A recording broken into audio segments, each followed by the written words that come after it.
Hi, welcome back. In this lecture, we're going to talk about the major theories that form the foundation for human development as an area of scientific study. This material will correspond to what's in Chapter 1 in your textbook.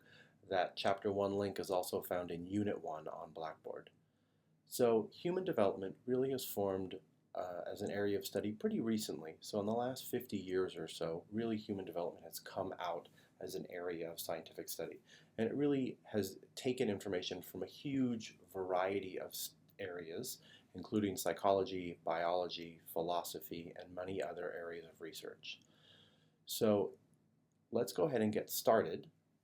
In all of our lectures, what you're going to find is that the first slide that I cover will talk about the major learning outcomes I have for you in this lecture.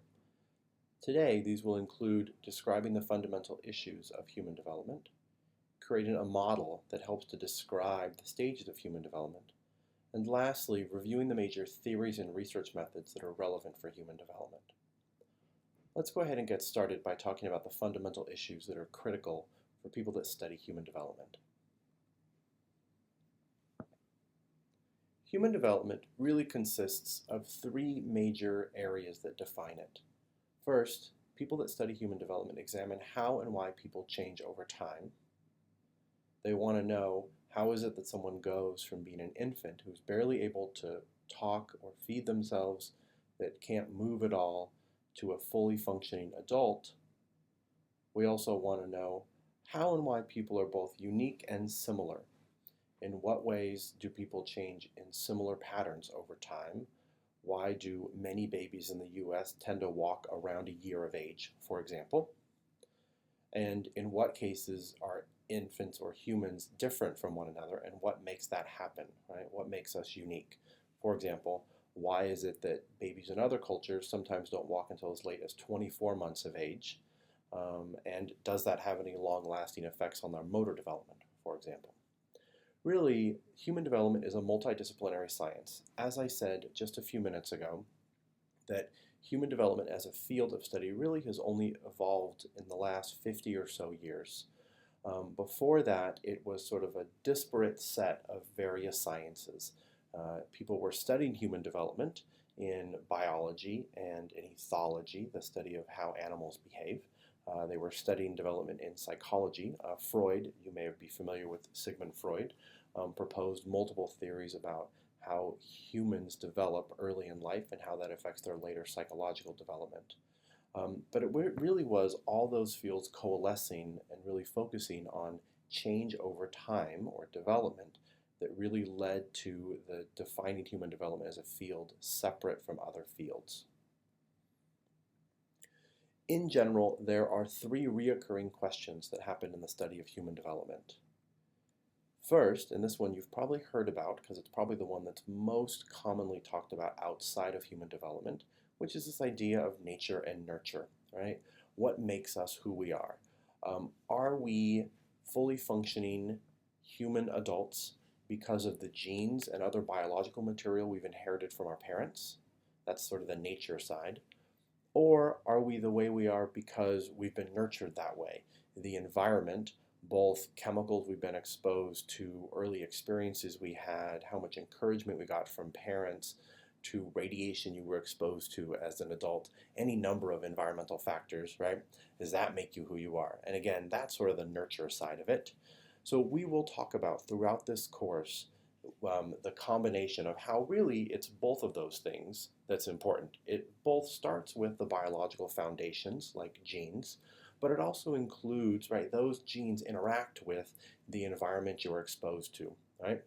A great example of this is how genes for skin color interact with your exposure to UV light, right, a nurture, an environmental factor, to give you your current skin complexion, okay? The second major reoccurring question is whether change happens gradually, right? Is it sort of slowly building, or is it what psychologists think of as discontinuous? Does it happen all of a sudden? Okay, this is often thought of as the continuity and discontinuity question. It used to be early on in human development, early on in studies of human development, that we thought that a lot of these changes happened sort of all at once, that for your brain to advance to the next psychological stage, you had to have a brain that was mature, but you also had to have a set of experiences that allowed that to happen. And I have a good example of this. When my son was probably about 2 years of age, as for many infants, they usually have one word that labels animate objects, right? Things that move. So his label for animate objects when he was 2 was dog, right? And everything that moved was a dog. Squirrels were dogs, dogs were dogs, fish were dogs, and trucks and cars were also dogs. One day, though, I decided to test it. So he pointed at a truck and he said dog. And I said truck. And he looked at me with confusion in his eyes and he said dog. And I said no, truck. And he looked at me totally bewildered and he looked at it and he said truck. And then I started clapping and I got excited, right? And it was, for him, it really took, you might think of it as having all these things having to happen, having vocal ability, having a way to think about the world, that some things may be animate but in different ways, right? That living creatures might be different from cars and trucks, that allowed him to make that change. That might be an example of a discontinuous change. We'll come back to this again multiple times in the course, really looking at in what ways are we continuous and what ways do we change discontinuously. Okay, and the last one are whether the changes that we go through are universal. So if you look across cultures, across genders, across individuals, does everyone change in a similar way? Or are the ways that we change really dependent on the culture, the subculture, and the kinds of experience that we have that shape our development? Here's an interesting example, right? It used to be that we generally thought boys and girls were different biologically at a very young age, and that led to some of the gender roles, right? Men were genetically made to be hunters and gatherers. Women were genetically made to be caretakers, right? More and more evidence really has taken that theory apart. Men can be just as efficient as caretakers. Women can be just as efficient workers as hunters and gatherers. But unfortunately, we still hold on to some of those old theories, right? That maybe a lot of the things that we see are universal about gender, and that really it's the culture that you're raised in, right, that determines whether or not you're going to be a caregiver and an effective parent, or whether you want to be sort of working outside the home. And nothing says those have to be mutually exclusive, right? So maybe you could be both. Okay. Again, we'll come across those multiple times in this course, looking at whether human behavior is universal and same across cultures, or in what ways it actually is dependent on the context, the culture that you're raised in. The next thing I want you to do, I want you to think about the life stages, the major life stages that people go through. Okay, so I want you to pause the video here, and I want you to answer these 3 things. Diagram for me, what are the major life stages? There's no minimum or maximum that it has to be, but what goes into each of those stages? What are the age boundaries that define that stage? Okay, and what are the important events that signal the end of that stage and the onset of another stage? And I'll start you off. The first stage might be the prenatal period. This would be from about 38 weeks prior to birth until birth itself, right? Or you might think of it as going from conception until birth. Some of the major milestones, and there's no right or wrong answer here, might be things like the sperm and the egg coming together, movement in the womb, right? The fetus moving for the first time, functioning organs, the heart beating, for example, and then it might end with the birth of the child. So take a few minutes, diagram out for me what other periods in your life exist, and you should go all the way through death, and then we'll compare them. So what did you come up with? Did you have infancy from 0 to 1? Then maybe you had the toddler years from 1 to 3, or maybe you actually included those ages from 0 to 3 altogether as infancy and early childhood. Either one of those is great. What were the milestones that you put there? Did you include walking, crawling, talking for the first time? How about being able to identify their parents or having separation anxiety? What came after that? Did you have the preschool years from 3 to 5? Or maybe you included all of those as school years and they went from 3 to around 11 or 12. What major events did you have in there? Going to school for the first time, being left on their own with a stranger might be in there, or with a teacher. Maybe you had the first time they had to do a test, knowing their alphabet, being able to count to 10, knowing their multiplication tables, making friends, being able to tell you who their friends are. There could be a huge number of events that happened in there.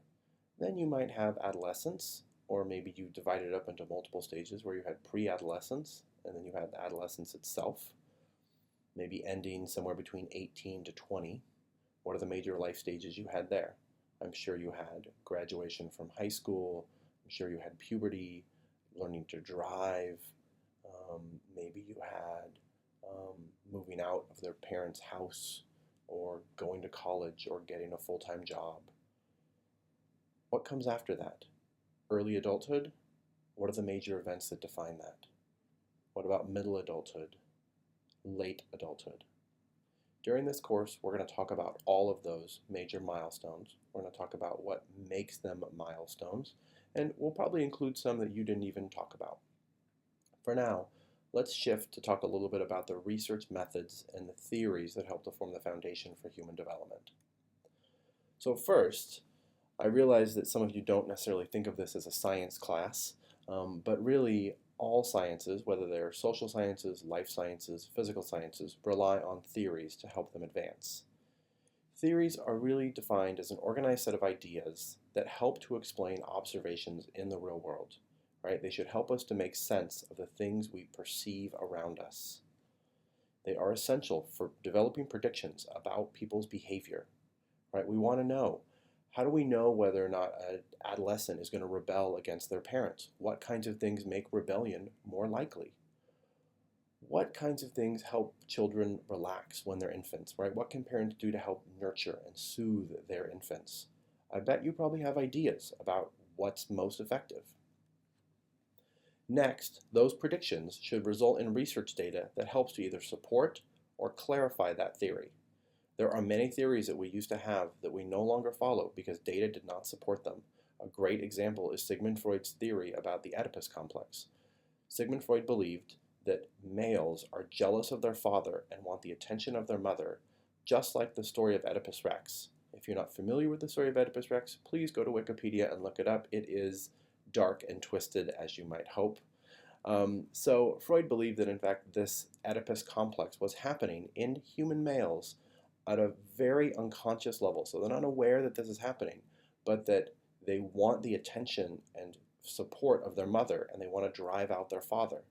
Data doesn't really support this, but the advantage of having a theory like that is that it can be falsifiable, right? We can go out and test it and say, no, data did not support this theory, so now we need to generate alternative explanations. For example, why children get jealous when their parents aren't giving them attention, right? Fascinatingly enough, there's actually a recent study looking at jealousy in dogs towards their owners, so that if two owners spend time together, right, they hug, they get close, dogs will actually put themselves in between their owners, which has sort of been used as a way to explain something like jealousy in dogs. I don't know whether or not it's actual jealousy, right? There's probably some human components of jealousy, the feelings, the internal feelings that go along with it, that we'll never be able to measure in dogs, but that we believe might happen in humans. So let's start with the largest theory of psychosocial development.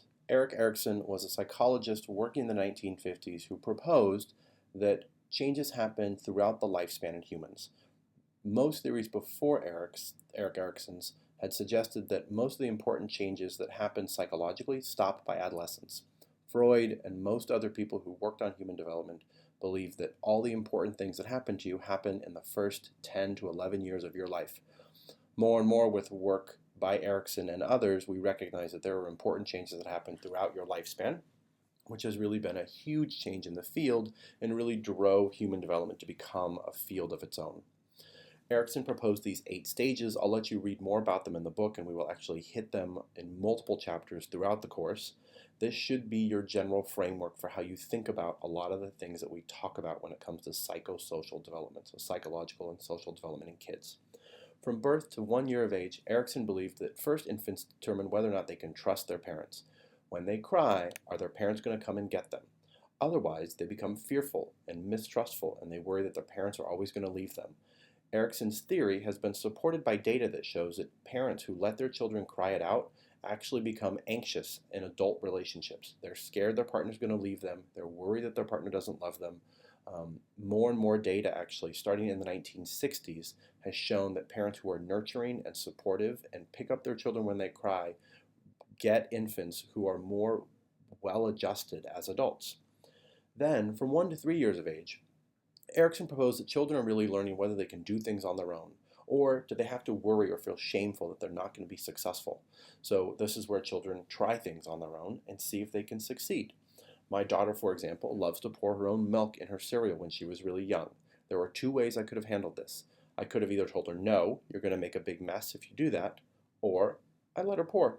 And if she makes a mess, I just ask her to clean it up, right? Because learning to pour both requires some psychomotor coordination, some muscle control, but it also is a psychological task, right? She's learning to say, can I try this? And if I fail, can I try again? Okay? From 3 to 6 years, this is where children learn to do things on their own. Can they take initiative? Can they come up with goals that they set for themselves?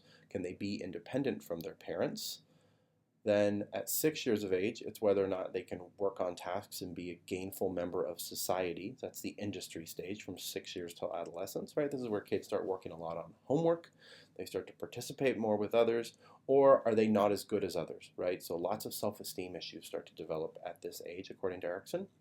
In adolescence is the search for identity. Who am I? What do I want from my life? What are my goals? What's my place in this world?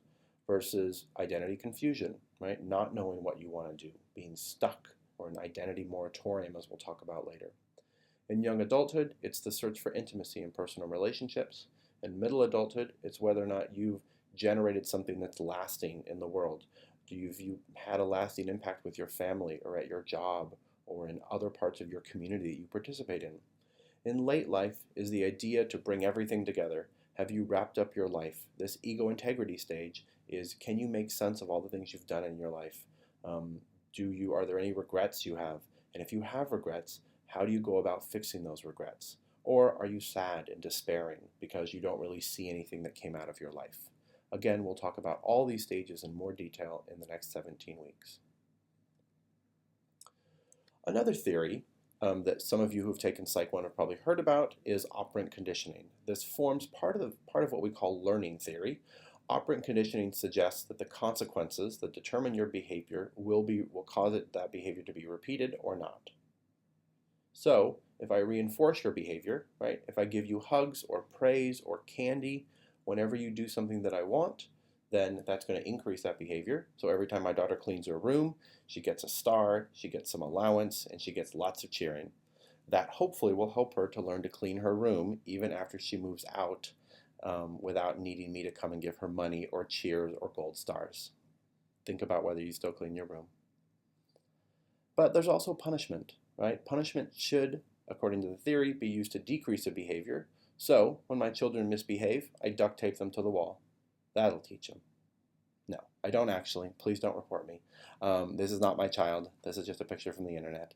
But B.F. Skinner and others who worked on learning theory actually did not like the idea of punishment because it never teaches a child what they should be doing. All it does is teach them what they shouldn't be doing. In fact, they would always encourage reinforcement, right? Because then that rewards the behaviors that you want without some of the detrimental effects of punishment, as we'll talk about later in the course. There's also social learning theory, where people learn by watching others, right? It doesn't have to be that you actually get some consequence, either a reward or a punishment, to end a behavior or to increase a behavior. You can just learn by watching your siblings, right? As some of you probably did. You learned what to do, or maybe what not to do, or maybe you learned at least how not to get caught by watching your siblings. Social learning is more likely when you are observing someone that you hold in high esteem, someone who's smart, someone who's popular, someone who's talented. For those of you that have older siblings, maybe for a time at least you looked up to them. I know that my daughter looks up to her brother, even though they don't always get along. She really does hold him in high esteem and often tries to mimic a lot of the things that he does. Another theory is cognitive-developmental theory.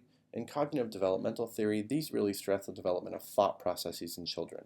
Previous theories, like learning theory, before the 1950s and 60s, really had focused on observable behaviors rather than on thought processes, because most psychologists were not, many psychologists at least, were not interested in measuring thought processes because they didn't think they could be easily measured. So they wanted to focus on observable behaviors, right? What you're actually doing. Are you actually doing your homework rather than are you thinking about your homework, right? So these cognitive developmental theories, which generally include three various approaches, one popularized by Jean Piaget, which we'll talk about, who proposed that we develop in discrete stages. Another one founded by Lev Vygotsky, which says that the societal expectations of what you should know really shape your development. So society really teaches you how to be and what you're supposed to learn. And then lastly, one that came out of computer programming and computer information theory, which says that we really become more efficient at processing information as we mature. As I'm sure you recognize, you are much more efficient at studying than you were when you were younger because you really didn't know how to organize your studying. 6-year-olds don't know how to study for spelling tests because they don't have some of the cognitive skills they need to learn how to organize their studying. Hopefully, you're beyond that point, but we'll see during the semester. The last theory we're going to talk about is Brontenbrenner's ecological approach. He proposed in a book in 1979 that all of how we develop really is impacted in a larger system, and these systems are embedded in other systems. There are, in the most current version of the theory, there are actually 5 levels, but we're only going to look at the more common 4 levels that most people talk about. Okay? The microsystem is your immediate environment that impacts you. It's your family, your friends, the people you see on a daily basis or on a frequent basis that shape how you think about the world, your friendships, and how you generally function. But outside of that is a mesosystem. The mesosystem are the interactions that may not directly affect you, but maybe they have an indirect effect. So these could be things like how your parents interact with one another, right? Whether they get along or not, may impact how you do and how you look at modeling of your own relationships as an adult. Okay? Then there are exosystems. These are some of the indirect effects. Maybe whether or not your parents get in trouble at work causes them to have a bad day, which then they take out on you. That would be an exosystem, right? So your parents' work environment is indirectly affecting your own personal environment. But it could also be things like politics, media, any number of other sources that sort of have trickle-down effects on your own functioning. And then lastly, who you are is also a product of all the culture and subcultures you've been raised in. My children are often encouraged to try to break gender roles as frequent as possible because I want them to live in a world where they see androgynous behavior, that you can be or act however you want to be without having to be forced into some gender role that is not of your making, right? My daughter doesn't have to wear pink if she doesn't want to. My son can go to a Halloween costume in a dress if he wants to. Those should all be acceptable in my world, right? But that's not always the case, right? Your culture really shapes how you see the world and what you see as acceptable gender roles. Those would be macro systems. So the last part of this lecture is going to be on research design.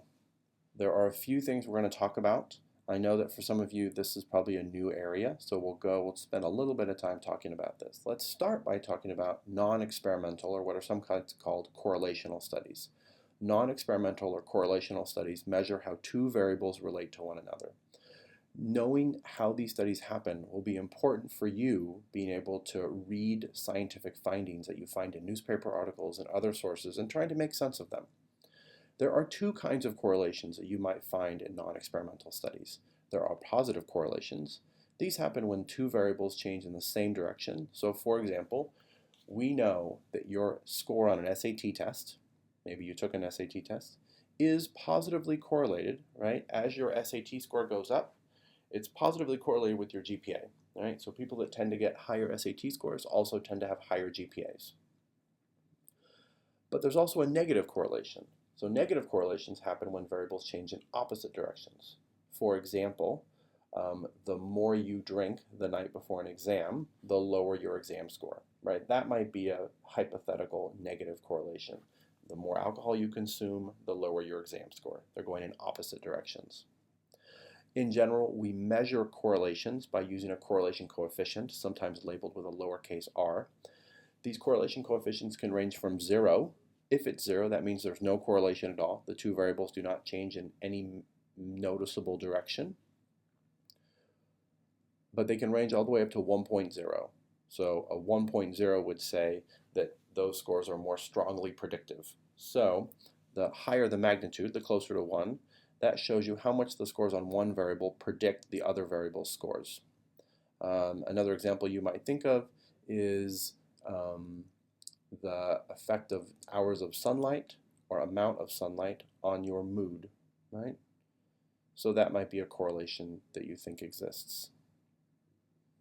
Let's do another one though, because correlational studies are very commonly reported in newspapers, but there's a problem with correlational studies, and I'm going to illustrate it with an example.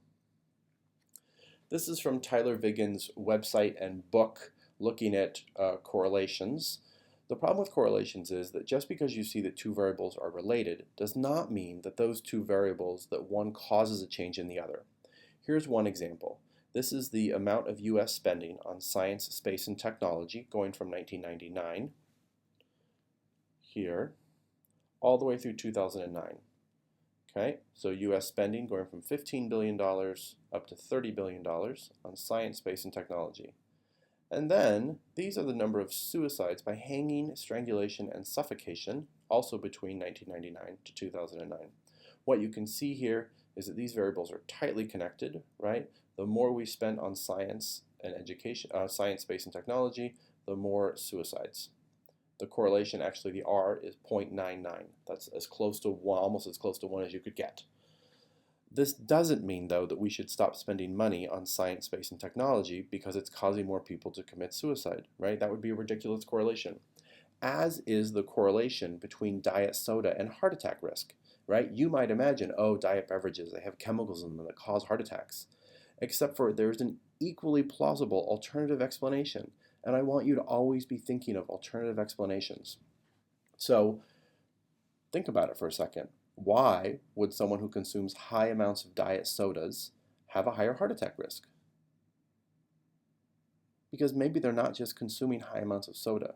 They're probably consuming other things, foods that are high in fat. Maybe they're not getting much exercise. There are any number of other explanations. If we really want to know whether or not there's a causal relationship, whether one variable causes a change in the other, then we need to use what's called an experimental study. In an experimental study, these are actually trying to measure the causal variable and see if that causal variable has an effect on another variable. The two kinds of variables that we see in experimental studies are independent variables, sometimes abbreviated IV. The independent variable is the causal variable that is manipulated by the researcher. We think the independent variable causes a change in the dependent variable, sometimes abbreviated DV. So the dependent variable is thought to change based on changes in the independent variable. And the researcher in an experimental study should try to control all other extraneous variables. So, earlier I mentioned the link between sunlight levels and mood. If I believe that the amount of sunlight has a causal effect, it actually changes your mood, then I would need to control other things. I need to control things like time of year. I need to control whether or not you had a bad day or got a bad grade. I need to control whether or not you had a good day, right? I need to take a group of people, I need to lock them in a lab somewhere, I need to have a skylight that gives them a standard amount of sunlight, and then I need to put them in a boring, standardized environment so that other things don't affect their mood. I need to vary sunlight levels using a sun lamp or natural sunlight, and then I need to see if that actually does have a measurable effect on their mood. But the problem is, it might be a placebo effect, right? Because you notice when there's more sunlight. So maybe you've just convinced yourself that there is some effect that actually is all in your head. Placebo effects have very powerful impacts on human behavior. The effects of placebos on pain control are as powerful as morphine. So we can convince people that they're getting pain relief when in fact they're getting nothing but a sugar tablet, and it will replace morphine. They think they're getting morphine, but in fact they're getting nothing at all. This is how powerful some of those placebo effects can be.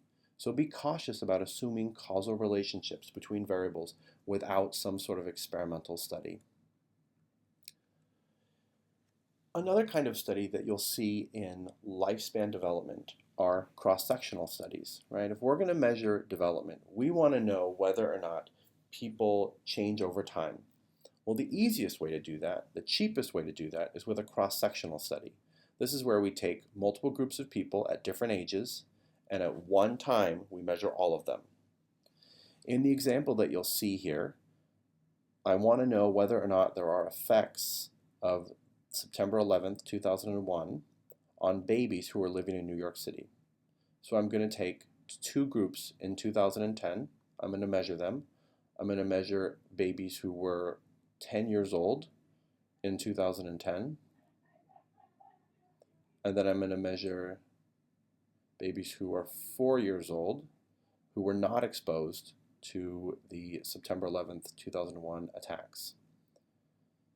So that would tell me, right, I can look at 4-year-olds and I can look at 10-year-olds. The 4-year-olds luckily were never exposed, hopefully, to any direct effects of September 11th, whereas the 10-year-olds were. They were 1-year-old when it happened. But you can probably see right now the problem is that you're comparing a 10-year-old and a 4-year-old, and they're different in many ways. So that may not necessarily always be the best comparison. So there's an alternative study, right? That is a longitudinal study. In a longitudinal study, I take one group of people, so I'm going to take people who were born in 2000, so they were 1 when September 11th happened, and I'm going to measure them across time to see if there is a psychological effect, at least within the first 10 years after September 11th, and then see if maybe that effect wanes as they get older. The problem with longitudinal studies is that they're expensive, they require lots of time, and you might lose participants over time. They move away, they don't want to participate in the study anymore, but the advantage is in that one group of people, I have their previous set of data so I can see if there's been any change over time. But again, these are pretty expensive to do. They're not always realistic to happen. If for the example like September 11th, it would have been great if we could measure their psychological functioning before, maybe when they were 6 months old, so before September 11th happened. That would also make this a stronger study. Well, we actually could combine both of these methods. We call that a sequential study. In a sequential study, I take multiple cohorts. So in this, I'm going to take people who were born in 2006 and people who were born in 2000. And I'm going to measure them actually across from 2010, 2016, and 2022. I'm going to measure them at 4 years of age in this first group, 10 years of age, and 16 years of age. So in this way, right, I have two longitudinal studies, right? I'm looking at kids who were not exposed to September 11th, 2001, and measuring them at 4, 10, and 16. And then I have my kids who were exposed to September 11th, 2001 at 10, 16, and 22. Now, I can compare these two groups when they're both 10 years of age, okay? And I can compare them when they're 16 years of age. So I get rid of any sort of cohort effect, right? I can see, okay, are these 16-year-olds similar in both ways? If they're different, that suggests that something happened because of September 11th, 2001, or that there is some other difference between those two groups of people. And then I can see if those effects are consistent over time, right? Is this group down here that was born in 2000, are they more fearful? Do they worry more about terrorism when they're, let's say, 10 or 16 than this group up here? Are there other effects that maybe they're afraid of flying, this group down here, whereas this group is not? You can identify and measure many variables. Most critically, though, if we're going to do research, we need to make sure that we are conducting ethical research. Because of events in Nazi Germany and during World War II, we have developed a set of standards that help us to minimize risks to participants. We need to warn our participants if there might be any risks. Participants who volunteer to participate in studies must give their informed consent. They must know what you're trying to measure, what variables you might be manipulating, if you're going to give them medication, what kinds of medication. You can rarely, if ever, lie to them or deceive your participants. So you need to be able to give informed consent, and if you deceive them, they cannot give informed consent. And lastly, all of their data must be anonymous or confidential. You cannot identify those participants. You cannot give that data away to individuals with any identifying information. The goal of research is to help us to understand humans, but not when it harms other people. That ends this lecture for today. Email me with any questions.